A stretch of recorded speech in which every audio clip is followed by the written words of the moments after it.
ஸ்ரீ ராம், ஹர் ஹர் மகாதேவ். காஷி காஷி காஷி, கங்கா கங்கா கங்கா, விஸ்வேஸ்வர விஸ்வேஸ்வர விஸ்வநாதா. பகவானுடைய கிருபையும் காருணத்தையும் என்னன்னு சொல்றது அப்படின்னு தெரியாது. 3-4 மாசத்துக்கு முன்னாடி, 4 மாசம் கரெக்டா 4 மாசத்துக்கு முன்னாடி நேபாள் முக்திநாத் யாத்திரைக்கு வந்திருந்தேன். மாகங்கா டூரிசத்தை ரெகுலராக ஃபாலோ பண்ணுறவங்களுக்கு தெரியும். முக்திநாத் வந்துட்டு என்னென்ன என்னோட எக்ஸ்பீரியன்ஸ் அப்படின்னு உங்கள் எல்லாருக்குமே ஷேர் பண்ணியிருந்தேன். அது ஒரு லைஃப் டைம் லெசன். அப்போ முக்திநாத் வந்தப்போ என்னோட ஒரே பிரார்த்தனை, அடுத்த தடவை என்னுடைய குருவோட கையை பிடிச்சிட்டு முக்திநாதருக்கு முக்திநாதரை தரிசனம் பண்ணணும் அப்படிங்கிறது தான் என்னோட பிரார்த்தனையாக இருந்தது. முக்திநாதர் இவ்வளோ சீக்கிரம் அந்த பிரார்த்தனையை இவ்வளோ சீக்கிரம் முக்திநாதர் நிறைவேற்றி கொடுப்பாரு அப்படின்னு நினைக்கவே இல்லை. எப்பயுமே சொல்கிறது தான், உங்களுக்கு என்ன வேணுமோ பகவான்கிட்ட கேட்டுக்கிட்டே இருந்தீங்க அப்படின்னா நிச்சயமா பகவான் காதில் வாங்கி நிறைவேற்றி கொடுப்பாரு. அதுக்கு இந்த முக்திநாத் யாத்திரை ஒரு மிகப்பெரிய உதாரணம். ஜனவரி மாதம் 24ஆம் தேதி மனோரஞ்சிதம் அம்மாவோட தமிழ்நாட்டில இருந்து ஆரம்பித்தோம்.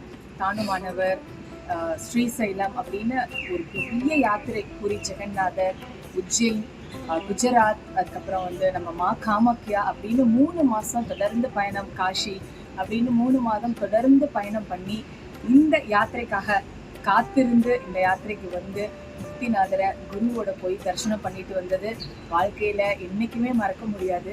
இது மாகங்கா டூரிசத்தோட யாத்திரை கிடையாது, எங்க குருவோட நாங்கள் வந்த யாத்திரை.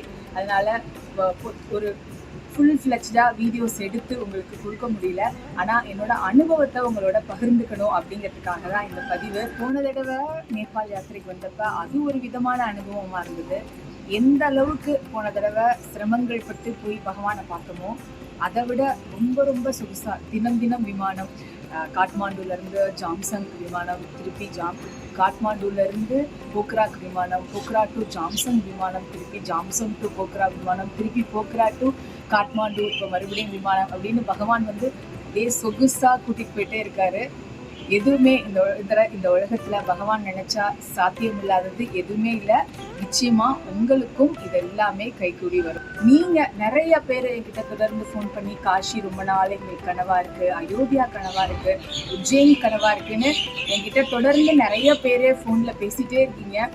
கவலையே படாதீங்க. திரும்ப பகவான்கிட்ட கேட்டுட்டே இருங்க. நிச்சயமா ஒரு நாள் உங்களுடைய பிரார்த்தனை நிறைவேறும். அப்படிதான் போன தடவை வந்தப்ப பசுபதிநாதரை கூட என்னால் பார்க்க முடியல. காட்மாண்டுல இருந்தும் பசுபதிநாதரை பார்க்க முடியல.